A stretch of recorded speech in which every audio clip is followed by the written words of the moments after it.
on to the providers of Medicaid services to the most infirm among us, the nursing homes.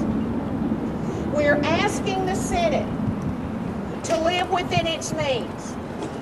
I'm also the executive director of the largest constitutional conservative group in East Texas, and I can tell you that the business people who belong to our organization and the people on fixed incomes and the people who are trying to balance their budgets at home expect government to make the same cutbacks we do.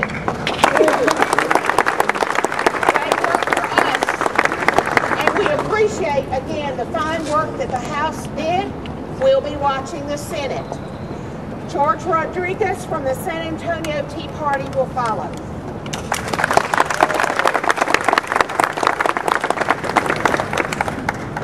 Good morning, folks.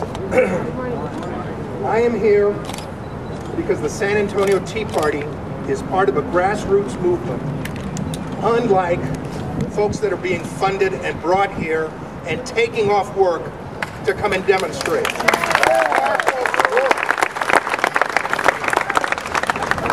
Another thing is, take a good look at me, because I am the new face of conservatism in South Texas.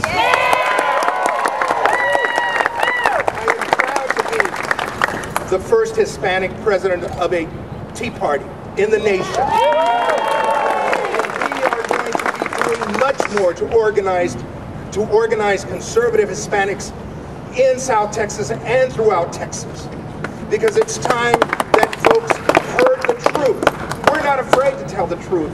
It's grassroots, it's our money. What is difficult to understand about that? We, the people. It's our money. I was hearing somebody on NPR, don't yell, NPR this morning talking about how it's their money. What do you mean it's their money? It's our money. I am very, very proud to be here. I am proud to be an American, and I'm proud to be a Texan. And we need to make sure that our politicians play like adults, and that the Senate understand that you can't have 3 apples, eat 3 apples, and then go borrow some more apples, and then borrow some more apples, and then borrow some apples. Is that simple enough? Yeah. I am very, very happy to be here. I am thankful that I was born in America, and I don't want to say any more than thank you for coming to support us. We, the Tea Party, are behind this effort. And without any further ado, I'll turn it over to Toby Marie Walker. Thank you very much.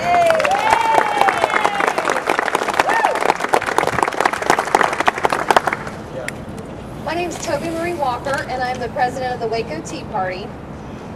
I might be the president, but I'm the lowest person on the totem pole, because we truly are a grassroots, bottom-up organization. And we're a watchdog advocacy group to make sure that the people in this building are responsibly spending the taxpayers that come out of our supporters and members' pockets. We've asked them to not spend the rainy day fund. We've asked them to find more cuts, because you know they're there.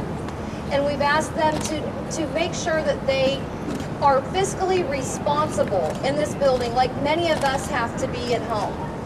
We're the producers, we're not the takers. We produce the revenue that they are spending as resolutions and on bills and in our classrooms. We want to save our classrooms and save our teachers, and we want them to cut the unnecessary spending out of our school systems and out of the government. We also want everyone to be aware of something called a new revenue source. That is a very, it's a bad term. It's a new way to tax or feed the citizens of Texas. We do not need a new revenue road. We need them to shut down the spending highway. Over the next few weeks, as we hear them talk about the budget and battle it out in this building, we, as Texans, need to encourage them to be fiscally responsible, constitutionally limited government ideas, and encourage our free markets so that it gives our businesses room to breathe in this economy. Thank you very much.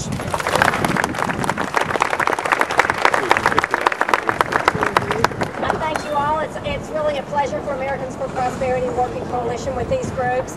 I would like to recognize some of the representatives that have come out to support us in this effort. We have Representative Wayne Christian.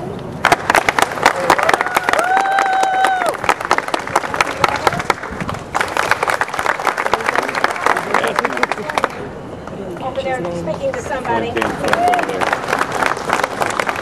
These are some of the folks that have truly done the heavy lifting on the House side that we're encouraging them to do on the Senate side.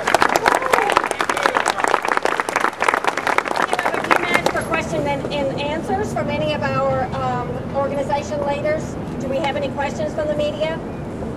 Where's the disconnect between your message and what we hear from the Texas Association of Business, which is they want to spend more money, they are concerned about it affecting business in the state to make so many cuts? Would somebody else like to take that? I don't want to speak in regard to TAB, but I'll let Talmadge Heflin from the Texas Public Policy Foundation take that. Be glad to. TAB has obviously identified, saying that they think there needs to be more money in education. We believe that there's sufficient money in education. It's been over 35 years since education, public ed particularly, has not received more money than the previous year.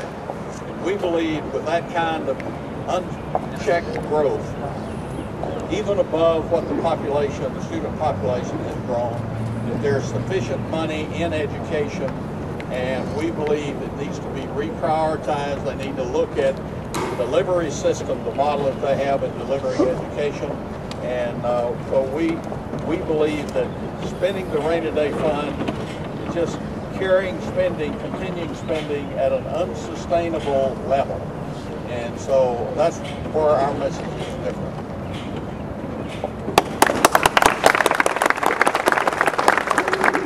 Another question? Representative Pitts is reported as saying he's asked the Republican caucus chair what Republicans in the House would think about adding, say, another $5 billion more to the budget they passed in key areas. Obviously, from your message today, I guess you'd oppose that, but what would you do to work with him?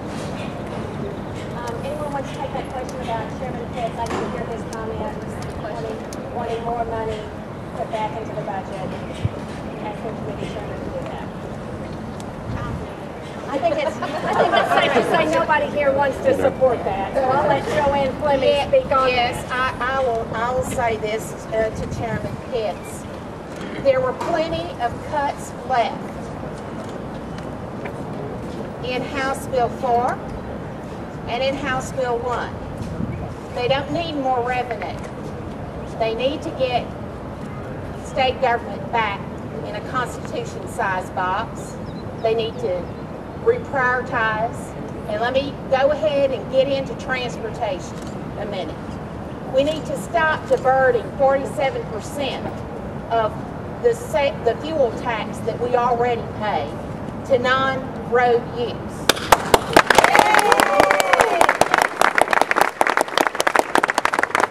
TxDOT needs to be reorganized to work efficiently, and they need to get rid of their discretionary funds, which they use to build such fine infrastructure as turtle fences, parks, bike, and walking trails, when our country needs to focus on making the main thing the main thing. With TxDOT, it should be congestion, it should be roads, it should be drainage, it should be bridges.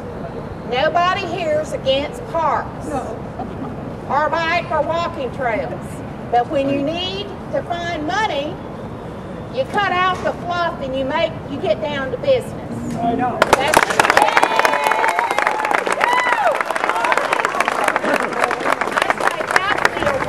Good place for them to start, and there's a laundry list, and I will tell you this: the Tea Party Caucus Advisory Committee has the list, and we'll be talking to them about it.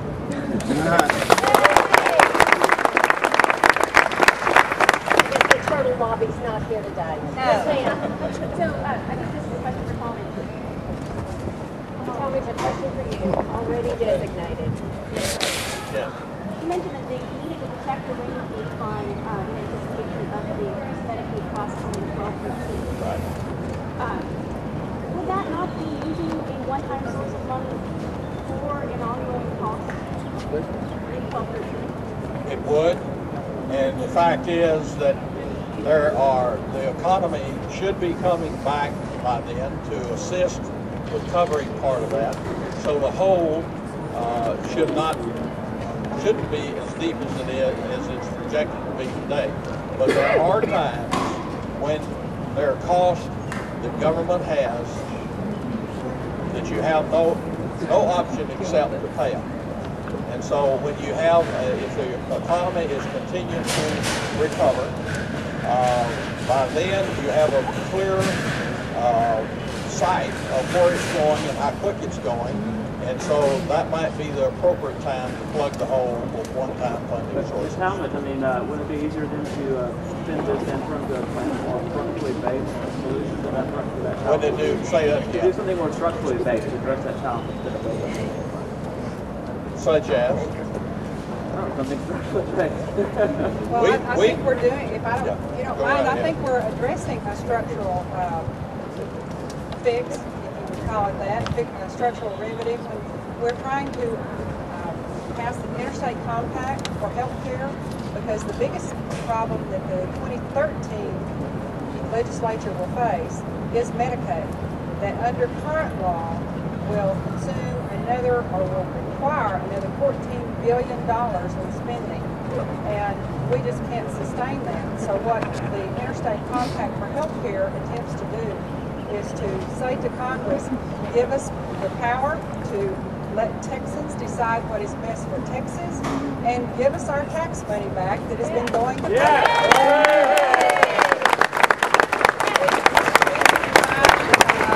system that if followed, we could pay for coverage for every Texan. We could subsidize coverage on a sliding scale for Texans up to 175% of poverty, grandfather in all the long-term care recipients, pay for long-term care as it is today, and do it for 95% of the money that we spent in 08-09. So the money is there.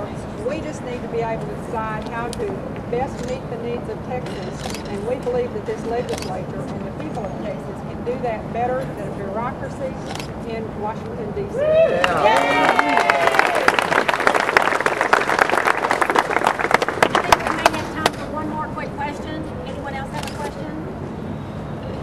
We'll be here. Yes, ma'am. You said that there were identified spending cuts that were not made in Q1. There, I don't have the list with me. We generated a list, gave them to the House. They took some of them. They'll be passed along to the Senate. It's resetting priorities for most of them, taking money from various funds that are not a high priority, maybe from an agency like the Historical Commission, to go into Medicaid, caseload, those kind of things. So we have a list that we'll be back to.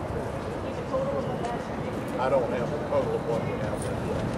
And I think various organizations also have lists that they're providing too, though I think TUPF has done the heavy lifting there. Thank you for that.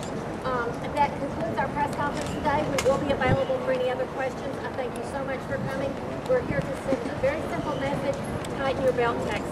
Thank you.